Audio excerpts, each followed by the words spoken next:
our brass. Okay. Now let's go ahead and put our ogive and our hollow point on here. So, take our core seating die out of the press.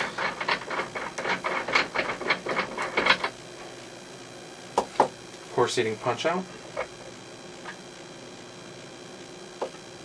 And put our swedging punch in, and this is just flat. Okay, because that's just going to touch the base of the bullet, nice and flat. And this is our point forming die or swedging die, and you can see here's the point on it. This is going to contact the very front of the bullet. Okay, it's going to contact it like that inside the die, and this is basically the negative of the hollow point. So, this one I do a little bit differently, and I'm going to go ahead and put the bullet on the base of the punch, and put it back down a little bit farther. Get our die so she's sticking through the bottom of the press. Okay, and I start with them all the way out, and you can go ahead and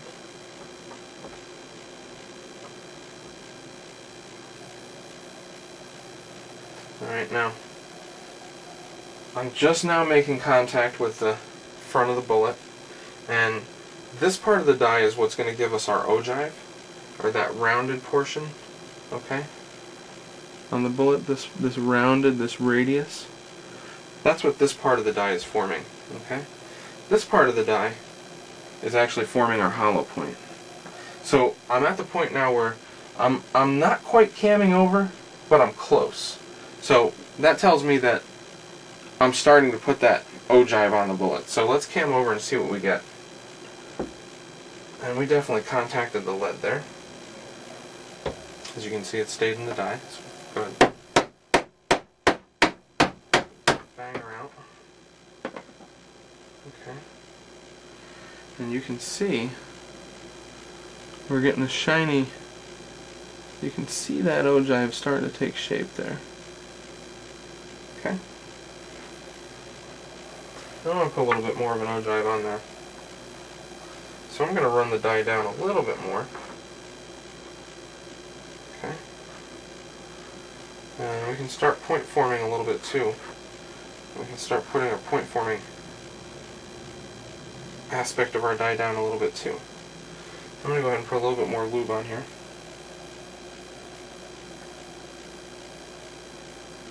I'm going to keep these dies nice and lubed. You don't want any dry lead going in there. You don't want it rubbing lead in there and leading the inside of your die. Keep them lubed. Let's go ahead and run it back up again.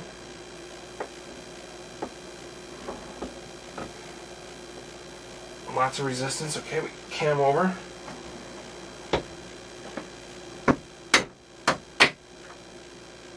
Okay. You can really start to see that ogive starting to form on that bullet now. There's our hollow point. Okay.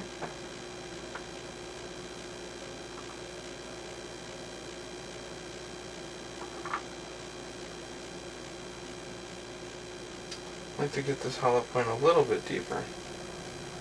We'll set our point forming aspect of the operation down a little farther.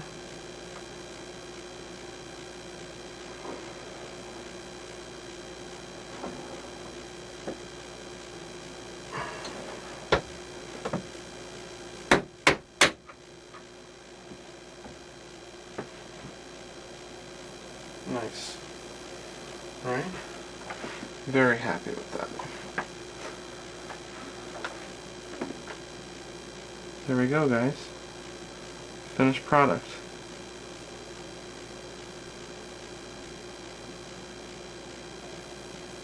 Nice deep hollow point.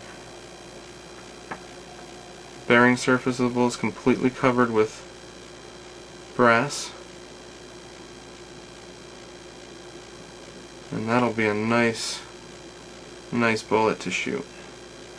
Let me get a final overall width here.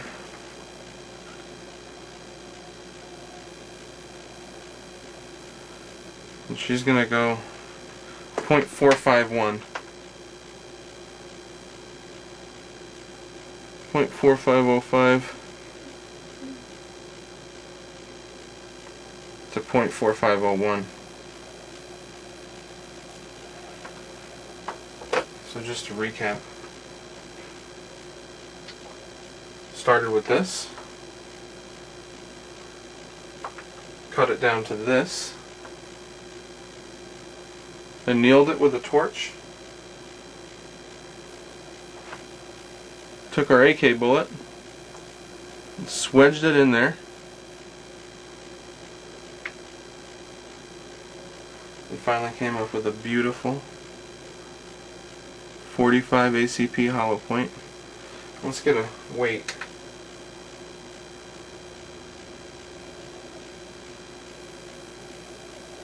And this one came out to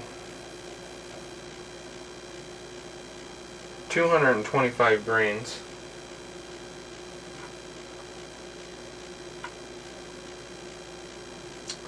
And this one's 226.3, so they're about 225. And you're going to get a little bit of variation when you cut your brass. But a grain here or a grain there is no big deal. So, there it is, guys.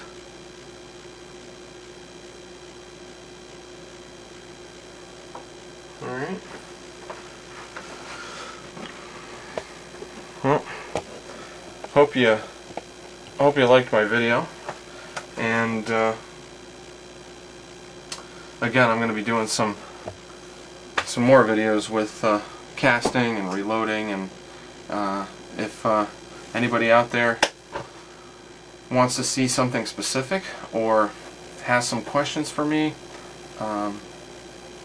feel free to ask. Again, I kind of started casting, from there went to reloading, from there went to reloading shot shells, which is a ton of fun, and it's a whole different aspect of reloading altogether, in my opinion. And now I'm doing swedging, so pretty knowledgeable on the stuff. And if anybody has any questions, like I said, give me a shout. And don't forget, Iraq Veteran 8888, AmmoSmith.com, and Daywalker, all great sites to visit. Alright, thanks a lot for watching.